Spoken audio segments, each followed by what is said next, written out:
రోజు రోజుకి సోషల్ మీడియాను అడ్డం పెట్టుకొని ఎవరికి తోచింది వాళ్ళు పరిపూర్ణమైన నాలెడ్జ్ లేకుండా పిచ్చి పిచ్చిగా చెప్పేస్తున్నారు. నేను ఇంతకు ముందు కూడా కొన్ని ఆల్మోస్ట్ చాలా వీడియోస్ ఇదే టాపిక్ మీద పడిదిప్పి చాలాసార్లు చెప్పాను. అయినా జనాలకి ఒక సొంత నాలెడ్జ్ అనేది ఉండట్లేదు. ఎవరేం చెప్పినా గొర్రెలాగా నమ్మేస్తున్నారు. పక్కోడు తొడగోసుకుంటే నేను మెడగోసుకోవాలి, అదే కాన్సెప్ట్లో నడుస్తున్నాను. పక్కోడు ఒక పూజ చేశాడా నేను చేయాలి, పక్కోడు గుడికి వెళ్ళి వచ్చాడా నేను వెళ్ళి రావాలి, పక్కోడు ఇంకోటి చేశాడా నేను చేయాలి. ఏంటండి కంపారిజన్? నాలెడ్జ్ లేదా మీకంటూ నాలెడ్జ్ లేదా? మీ ఇంట్లో ఏ పూజలు చేయాలనేది మీ అత్తగారు మామగారు అమ్మా నాన్నలు చిన్నప్పటి నుంచి చెప్పే పెంచుంటారుగా. మన ఇంట్లో వ్రతాలేంటి, నోములేంటి, మన ఇంట్లో పద్ధతులేంటి, మన ఇంట్లో సాంప్రదాయాలేంటి, ఇవన్నీ అని. ఇన్నేళ్లుగా లేని సాంప్రదాయం, ఇన్నేళ్లుగా లేని పూజలు, ఇన్నేళ్లుగా లేని పద్ధతులు కొత్తగా వచ్చేస్తాయా? సోషల్ మీడియాలో ఎవరో చెప్పారని చెప్పి ఒకడు గుమ్మం దగ్గర గుమ్మడికాయ పెడతాడు, ఇంకొకడు ఉప్పంతా గుట్టలుగా వేసి దీపారాలు పెడతాడు, ఇంకొకడు బెల్లం గడ్డలు తీసుకొని వచ్చి ఇంకో చోట పెడతాడు. ఏంటండి ఇది? మీ సొంత టాలెంట్ మీరు నమ్మరా?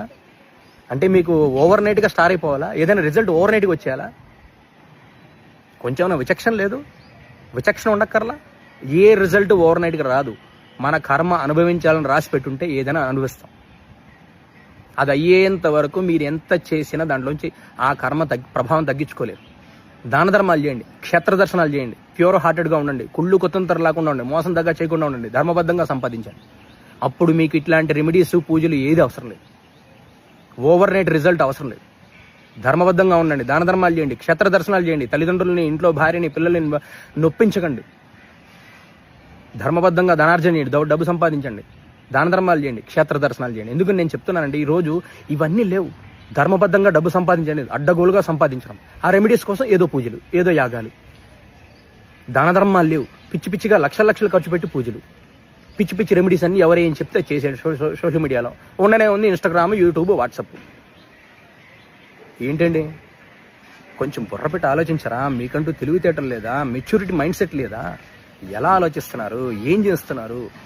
మీరు చేసేది కాక దాన్ని 100 మందికి స్ప్రెడ్ చేస్తున్నారు. మీరు చేస్తే చేయండి, అది మీ అంటారు విచక్షణ, అంతే, మీ విచక్షణ పరిజ్ఞానం. దాన్ని 10 మందికి నేను చేస్తున్నాను, నువ్వు ఎందుకు చేయట్లేదు? ఇలా చేయాలంటే ఫలానా అని టీవీలో చెప్పాడు, నేను చేస్తున్నాను, నువ్వు ఎందుకు చేయట్లేదు? గుర్తుంచుకోండి, ధర్మబద్ధంగా ఉండండి, క్షేత్ర దర్శనాలు చేయండి, దాన ధర్మాలు చేయండి, ప్యూర్ హార్టెడ్గా ఉండండి, ధర్మబద్ధంగా ధనార్జన చేయండి. రోజు ఇంట్లో పొద్దున సాయంత్రం దీపం పెట్టి మీరు చేసుకొని నిత్య దేవతార్చన చేసుకోండి. ఇది చాలా విశేషమైన పుణ్యఫలితం లభిస్తుంది. మీరు ఏం స్పెషల్గా ఏం చేయాల్సిన అవసరం లేదు. ఆ టీవీలో ఆయన చెప్పాడు, ఈ టీవీలో ఏం చెప్పాడు, ఇంకొకటి యూట్యూబ్ ఛానల్ ఇంకోటి చెప్పాడు, ఇవన్నీ